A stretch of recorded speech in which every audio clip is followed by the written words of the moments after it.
لنا لهذا وما كنا لنهتدي لولا أن هدانا الله أشهد أن لا إله إلا الله وحده لا شريك له وأشهد أن سيدنا محمدا عبده ورسوله اللهم فصل وسلم وبارك على سيدنا ونبينا وحبيبنا وشفيعنا ومولانا محمد وعلى آله وأصحابه أجمعين Allahumma srah sadri wa yassir li amri wahlul 'uqdatam min lisani yafqahu qawli.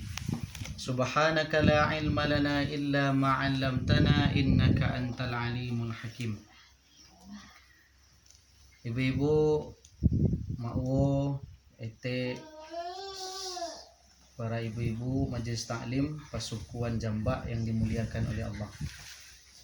Alhamdulillahirabbil alamin.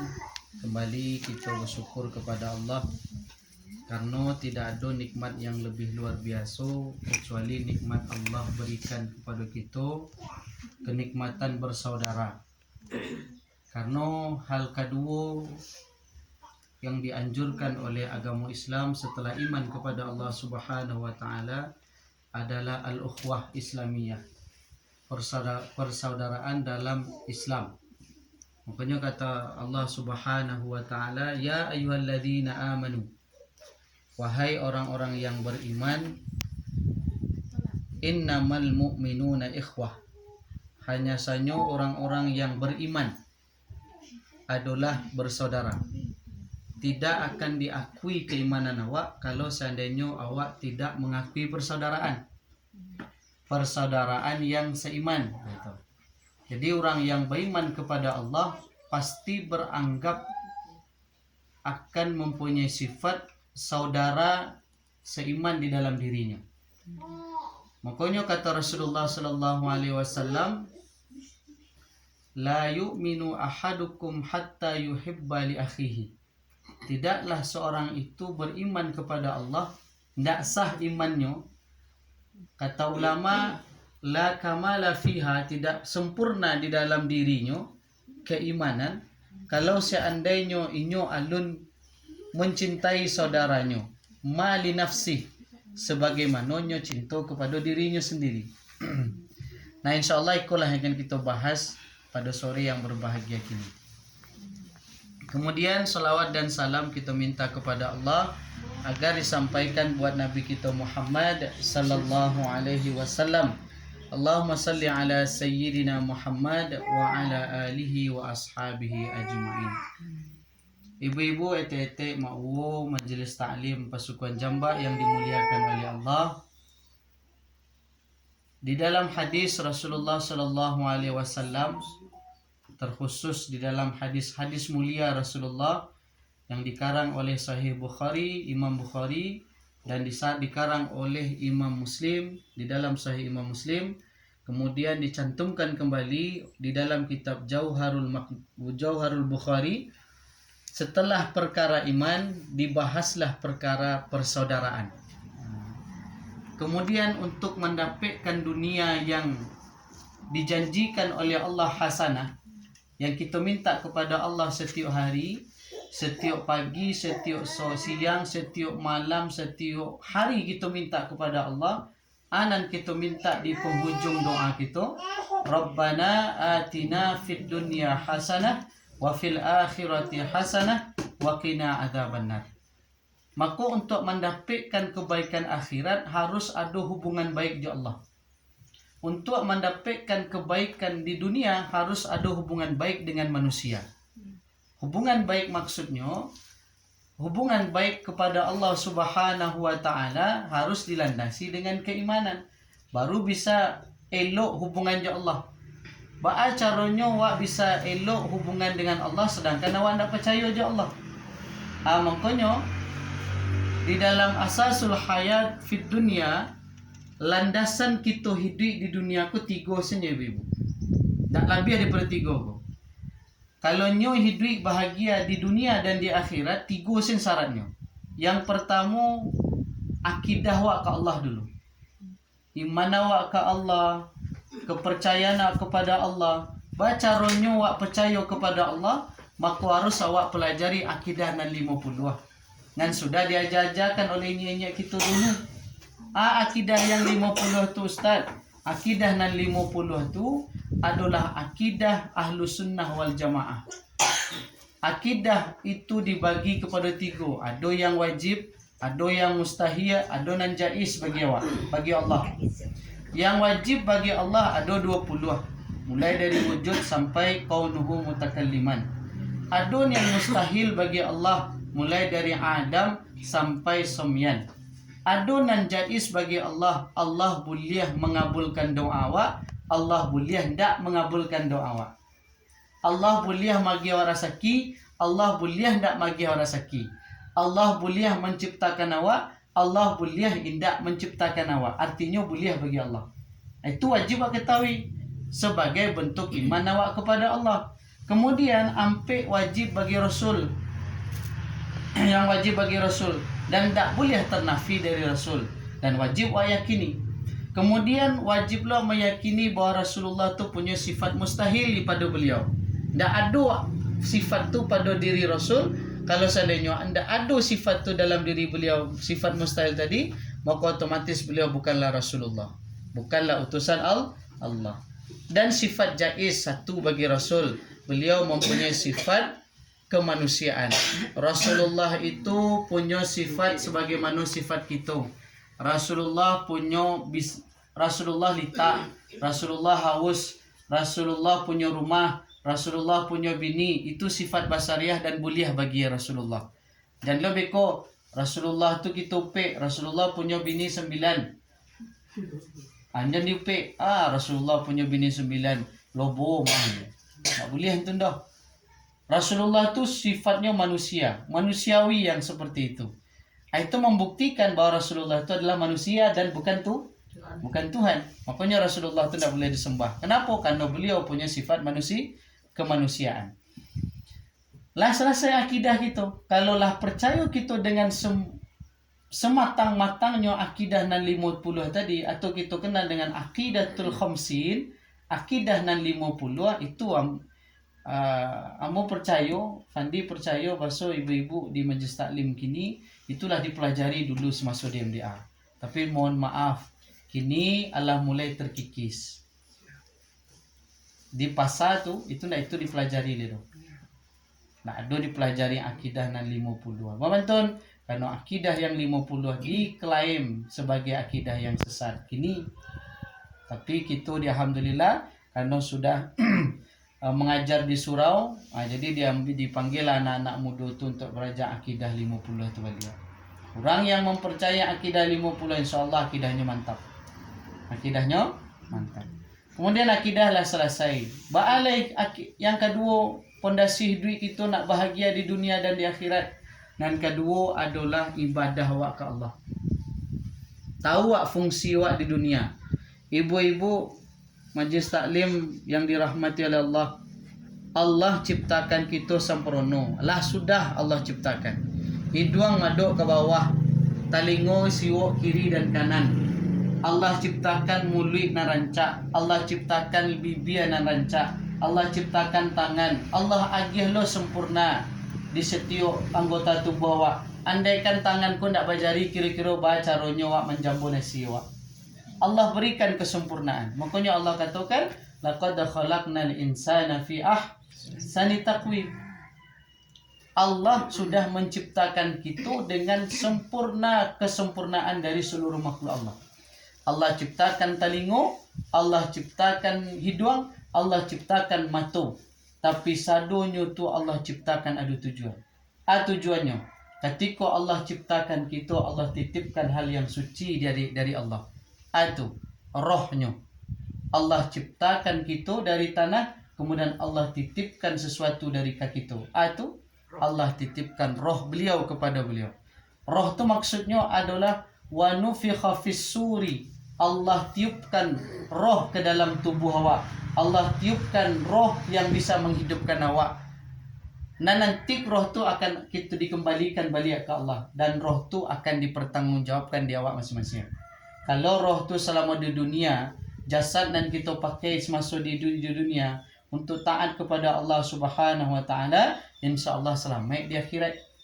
Tapi kalau tidak, Allah balikkan kembali roh tadi kepada sisi beliau dan Allah minta pertanggungjawaban. Kalau tidak bisa awak mempertanggungjawabkannya, maka siap-siaplah kita mencicipi bau neraka. Baunya saja insya Allah itu luar biasa baunya. Orang yang ahli surga neraka itulah tabaun bau neraka itu 70 tahun lamanya berjalan. Lah tabaun. Sedangkan ahli surga itulah tabaun bau surga itu sepanjang perjalanan 70 tahun perjalanan. Kalau awak mampir ke Simpang Raya, kira-kira bau gazebo Simpang Raya itu kira-kira sampai 5 baunya. Senang tak tiwak tu bu? Awal pari lita awak. Pari lita aku. Awak baru sampai di Simpang Awa. Sampai di Simpang Daki Simpang Awa itu tabaun lah dia awak randangnya Simpang Raya tu. Deh, taraso dia awak. Senang tak kira-kira bu? Itu di dunia baru. Dituri sekali. Tapi kini sehingga awak katampe pembuangan sampah. Tabaun dia awak sampah tadi. Awak nyo mampir ke tempat sampah tu main dah mundur. Tapi nanti bantu itu di akhirat. Ada manusia yang akan mencium tong sampah tadi. Tapi tidak bisa nyo main dah, harus kesinannya. Ada orang yang akan mencium bau surga tadi. Tapi nyo tidak akan bisa dihindari dari sinan. Nyo tetap kesinan. Jadi mana kita kira-kira pilih? Otomatis mencium bau surga tadi. Dan bau surga tadi tidak seperti baunya dunia yang harum kini. Baunya lebih harum dibandingkan kasturi. Minyak parfum yang paling mahal di dunia itu kasturi, yang disenangi oleh Rasulullah sallallahu alaihi wasallam.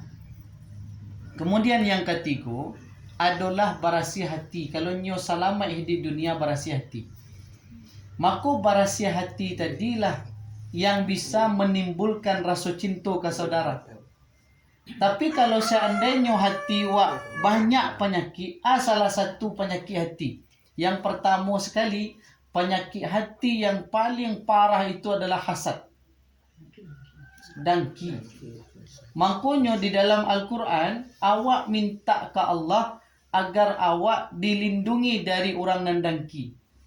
Kata Allah, disuruh di Allah Nabi Muhammad, Qul a'udhu birabbil falaq min syarri ma khalaq wa min syarri ghasiqin idza waqab wa min syarri naffasati fil uqad wa min syarri hasidin.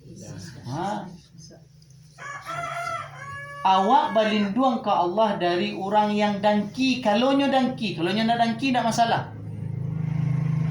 Di dalam hatinya biasanya nyo ada dengki. Dalam hati kita ku ada dengki sadonya. Ketika Allah dengki dengan saudara awak, maka hilang sudah rasa sayang tu.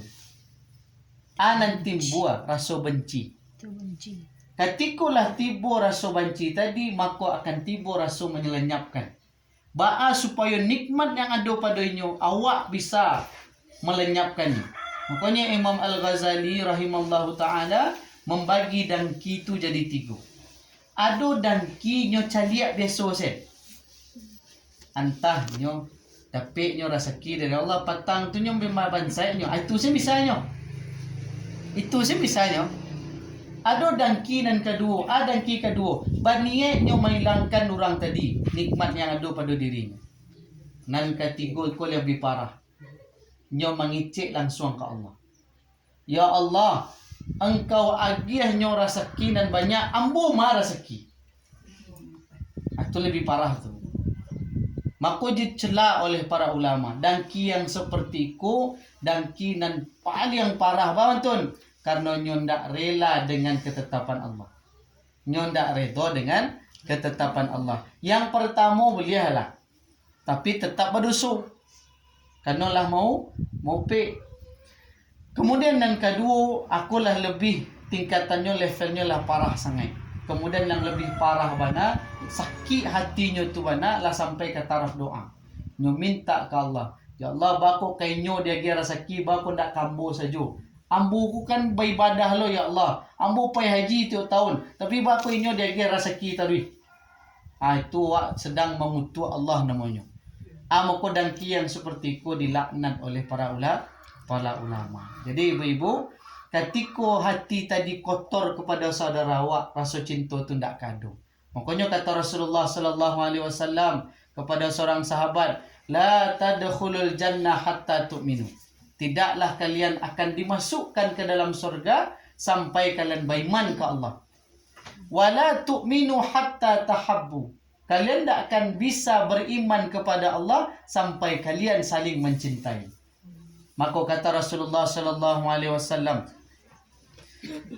apakah awala adullukum, apakah tidak mau kalian kuberikan satu petunjuk untuk bisa merasakan cinta kepada saudara kalian, supaya kalian bisa mencintai saudara kalian? Afsus salam, malatih supaya awak sayang ke saudara awak. Afsus salam bainakum, memberikan salam di antara kalian. Itu yang paling sulit tu. Paling sulit. Apalagi kamu musuh. Makanya kata Rasulullah sallallahu alaihi wasallam, al husnul khuluq, akhlak yang paling baik itu bukan berbuat baik kepada orang yang elok kawak. Tapi kata Rasulullah adalah orang, kata Rasulullah, fa'tu man haramaka, berikan sesuatu kepada orang yang cekik kepada engkau. Kira-kira apa tu? Wa ahsinu man zalamaka, dan berbuat baiklah kepada orang yang sudah menzalimi kalian. Baik itu dan akhlak. Tapi kalau bawa elok kau orang dan elok kau, itulah biasa. Makanya kata Allah Subhanahu wa taala, sesungguhnya kami menciptakan kalian di duniaku untuk mencaliak ma orang nan sabana baiman dan ma orang nan sabana mujahadah. Yang mujahadah itu bersungguh-sungguh.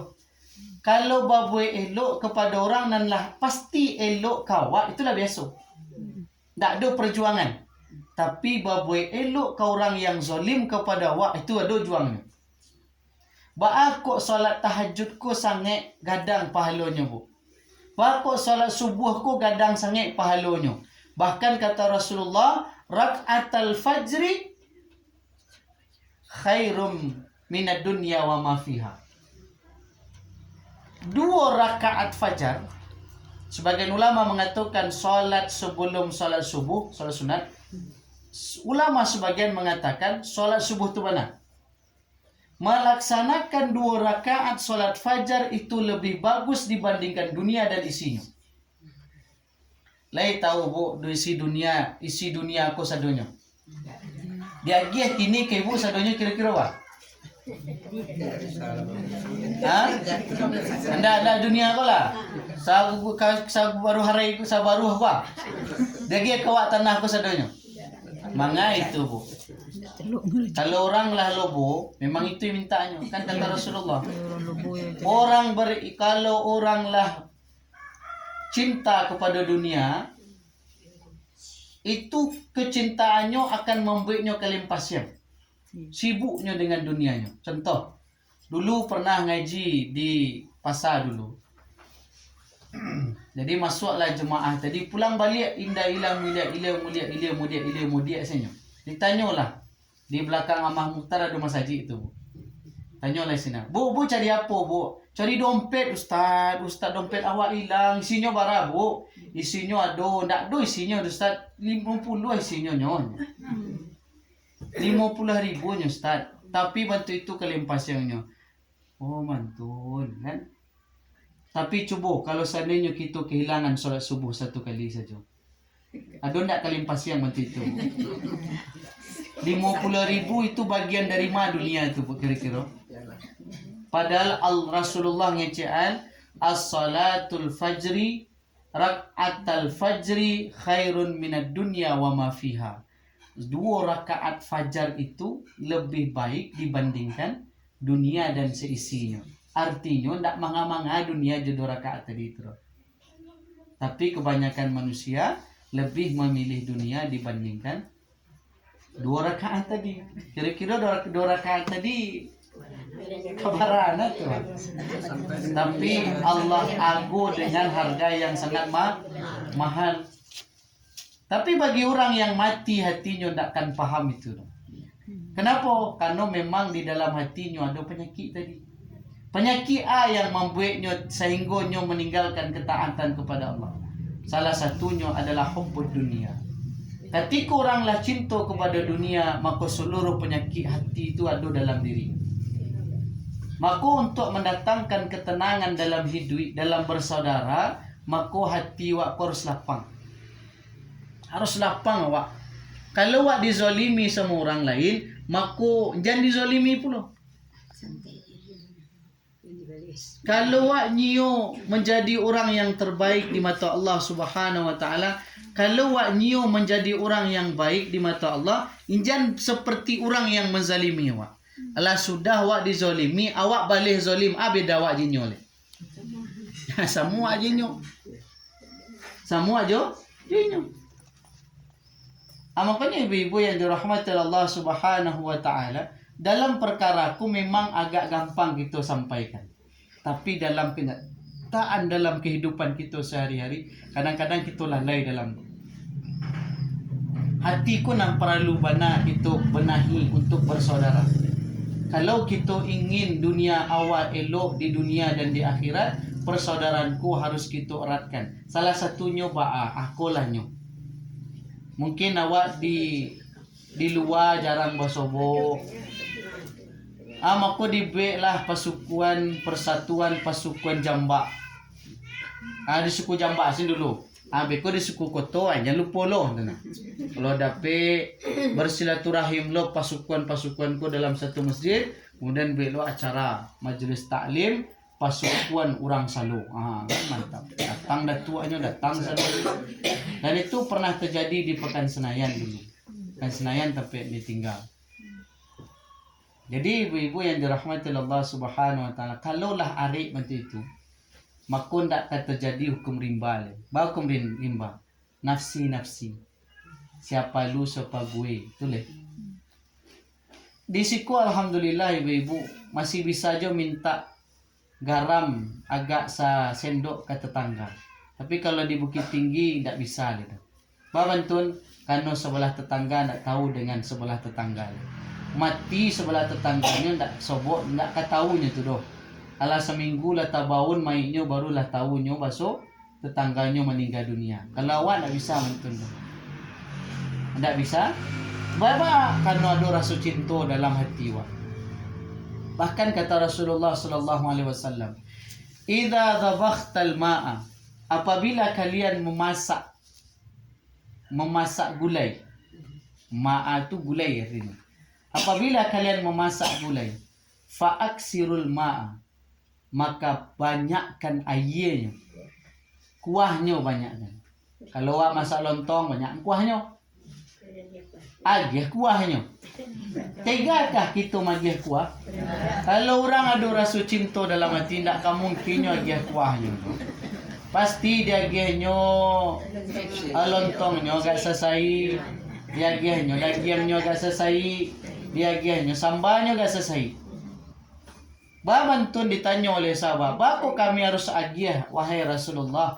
Karena kemungkinannya akan cium bau rendang kalian tadi. Termezolim kalian tu. Mana tahuan ketika tunya sedang lapar, sedang lita.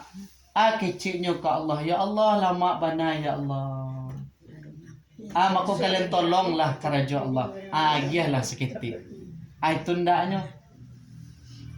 Orang siswa ibu-ibu yang dirahmati Allah Subhanahu wa taala itu menanam buah-buahan di tepi jalan, itu bukan maksud untuk keluarganya saja. Nanti insyaallah kalau ada pertemuan-pertemuan selanjutnya, kalau masih yang dijual nanti di tempat-tempat yang lain, kita akan jalihkan ada 10 amalan, yang 10 amalanku dikerajukan oleh orang tua-tua kita dulu. Dan 10 amalanku dikerajukan oleh Rasulullah sallallahu alaihi wasallam. Salah satunya menanam pohon palawija. Contohnya menanam karambia, atau menanam pohon pokai, atau menanam durian masih takana di dulu almarhumah nenek dulu. Kecil di kan nenek. Nek, pailah ke para Tanjuang.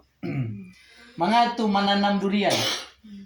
Ditanam di nenek setiap parak di parak tu durian sampai di belakang. Kan masih ada duriannya tu. Ditanamlah durian tadi. Ditanyalah ke nek, itu ane tanam durian ku nek kakak mati deh. Dia umur lah tu, lah 70 tahun. Baru ketanam, kecil beliau. Ikun tu anggoh. Untuk anak cucu, untuk orang yang lewat tu kecil ya. Jadi ternyata kita baca kitab hadis. Ternyata Imam As-Suyuti mengarang satu kitab, hadisnya ada 2 hadis. Yang pertama hadis riwayat Imam Bukhari, dan satu lagi hadis Imam Ahmad, yang satunya 3 amalan yang tidak akan pernah terputus. Itulah besok kita sabit ya. Idza matal insan inqata'a amaluhu illa min salas sadaqatun jariyatun wa ilmun yuntafa'u bihi, kemudian waladun salih. Kemudian ada 7 lagi. Salah satu dan 7 aku karangan kata Imam Baihaqi dan 7 aku salah satunya adalah menanam pohon. Kalau dalam hadisnya menanam pohon kurma. Padanya besok mati lagi. Tapi ditanamnya untuk untuk masa depannya nanti di akhirat. Orang kalau sakit hatinya pasti tidak mau nanam dulu. Ditabang langsung. Orang nak terdapat di tabang. Ya daripada orang nepi cari tabang. Itu kira-kira hatinya berkuruk atau berkudis tu.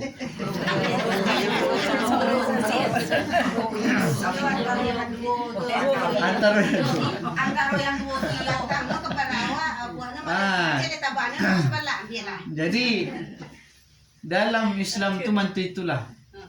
Bahkan Rasulullah ketika hijrah ke kota Madinah, sampailah Nabi ke kota Madinah. Maka yang pertama sekali tugas Rasulullah payah kalau ada pandai jadi supir. Jadi sampai dulu saya kami mau. Ayo tu. Kami cerita lagi. Jadi ketika Rasulullah sampai di kota Madinah, dan pertama sekali Rasulullah sampaikan ke sahabat, apakah perkara iman? Apakah perkara-perkara yang lain atau pensyariatan? Tidak. Yang pertama sekali Rasulullah jalankan. Wahai Salman, engkau bersaudara dengan ini. Wahai Talhah bin Ubaidillah, engkau bersaudara dengan ini. Wahai sahabatku yang ini, engkau bersaudara dengan ini. Orang Makkah yang mengungsi ke kota Madinah dipersaudarakan oleh Rasulullah di sini. Sehingga kata sahabat yang ada di Madinah, atau kita kenal dengan sahabat Al-Ansari, wahai sahabat-sahabat sekalian, aku punya tanah sebedang tanah. Ambillah sekarit. Amantun orang kalau siswa, kalau beriman. Kalaulah beriman kepada Allah, harus tanamkan ukhuwah Islamiyah. Harus tanamkan rasa cinta ke saudara. Di cemeh di saudara. Kalau dalam persaudaraanku bu, sama jo sayang awak ke anak. Apa ke anak, sayang ibu ke anak. Inilah punya anak bu ya. baru tahu basuk kata Al-Imam Ibnu Athaillah As-Sakandari, orang yang beriman kepada Allah ketikanya mencintai saudaranya sama seperti seorang ayah mencintai anaknya. Sama seperti seorang ibu yang menyayangi anaknya. Seorang ayah mencintai seorang anaknya. Dilampangnya di anaknya sabarnya. Dilampangnya di anaknya. Andi itu lalu bu. Itu kaki anak sampai kemari. Nak membalih loh kaki itu kan. Ya kan? Mantun sayang awak kanak. Malah galak awak calik tu. Den gitu kan. kadang sembahyang berdepan ya. Itu, jadi kadang sholatnya udah tagak-tagak ni dek apa awak nak marah awak tu. Mantun kalau bersaudara awak dalam Islam, bahasa sayang ayah kepada anak. Bantu itulah sayang ibu kepada anak. Bahasa yang ibu, maneteknya kawak contoh, ke ibunya. Maneteknya ke ibunya. Digiginya dia nak tadi. Merang ibu, tapakia. Disumpah-sumpahnya nak tadi. Awang anak sialang na. Paling marah kia sa inyo. Tando marah, tando sakit. Tando sayang dak dilampang nyo nak tadi ro. Kung ndak sayang nyo ba? Pa aja lah. Digigil itu lah. Tapi dia ada rasa sayang ndak dibalik. Itu hendaknya rasa awak kepada saudara. Kalau dizalimi awak di saudara awak itu biasa. Biasa. Makanya orang-orang yang betul-betul beriman kepada Allah maka akan memiliki jiwa Rasulullah. Jiwa Rasulullah. Dulu ini antara awak majakan sifat Rasulullah sallallahu alaihi wasallam dibai di orang di musuh Rasulullah dengan ci untuk, tapi Rasulullah baik dengan godok. Tapi godok waktu itu lenado dia. Karena di ma Rasulullah kemana nanam pisang. Pisang tuh panuh jaya gitu kan. Sedangkan di Arab Saudi itu enggak doai aja. Tapi Rasulullah dalam kisah nyatonya, dalam hadis dalam sirah nabawiyah Rasulullah sallallahu alaihi wasallam pernah sekali datanglah Rasulullah sedang solat di Masjid Nabawi. Di Masjidil Haram solat. Sedang rukuk datanglah orang kafir, mantakan ke kuduk Nabi usus untung.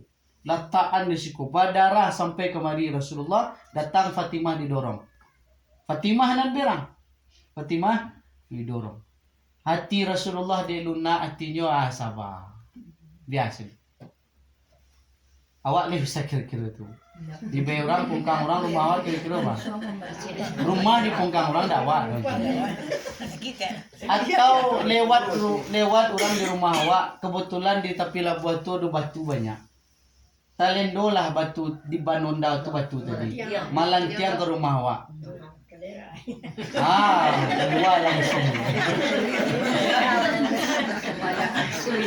Ya.